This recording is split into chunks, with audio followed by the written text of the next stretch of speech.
Way back in 2010, one of my former managers at IBM introduced our team to the book Tribal Leadership.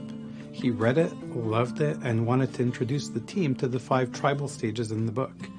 Months after leaving IBM, I finally took the time to read the book myself, and I started getting curious about how the ideas in the book applied to the team coaching that I was doing at the time.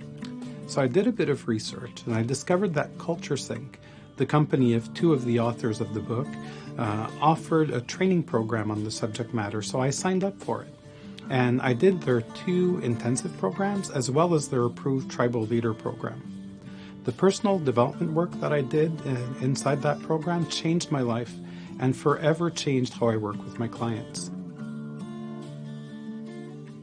Over time, I became a big advocate for tribal leadership, and as I grew as a coach, my understanding of it and how it applied to my clients grew as well.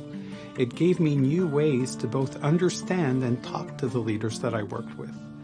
And you can say that this talk is the culmination of what I learned.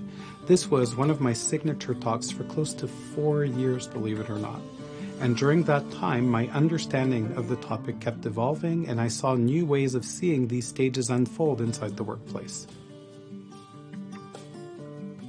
As with a lot of my other talks, this one puts a different perspective on many different things that you already see every day in the workplace.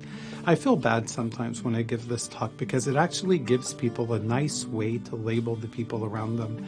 As I describe the stages, they can often picture people from their teams inside their head. But, think about this. Looking at others and judging them is very easy, but the bigger question as a leader is, now that you can put words on how this person is experiencing their life, what are you going to do about it? How are you going to help them take the next step in their growth or get out of that negative place that they're in? And the deeper invitation of this talk is for leaders to take a deeper look at themselves and figure out from which of these stages they are leading their teams and what is this creating on their teams. My favorite story about this talk is when I delivered it at a huge conference in Washington. It was my first time presenting at this event, and I really wanted to do well. I changed up my slides the night before at the last minute, and for the first time, I added music to represent each of the tribal stages.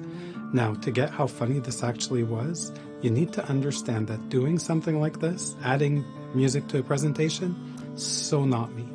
I was pushing myself out of my comfort zone, and just to push myself out there even further, for the stage 4 song, I wanted to make them sing with me instead of just playing the song.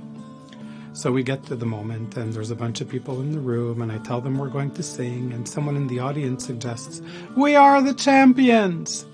And at this point, I'm just happy they want to play. I had a song, but I took it out. I want to try an experiment. Excuse me? Queen. We are the champions? We can do that. We can do that. Let's do that. I say yes because I'm ready to latch on to anything they propose at this point. Only to realize during the song, I have no clue what to sing anymore, so I need to wing my way through the end of it. We are the champions, and I don't know all the words. My friend. That was a funny moment for me for 2 reasons. A, it was definitely not the best singing I've done in my life, and B, I needed to find a graceful exit for what I got myself into. But this taught me not to take myself too seriously as a speaker.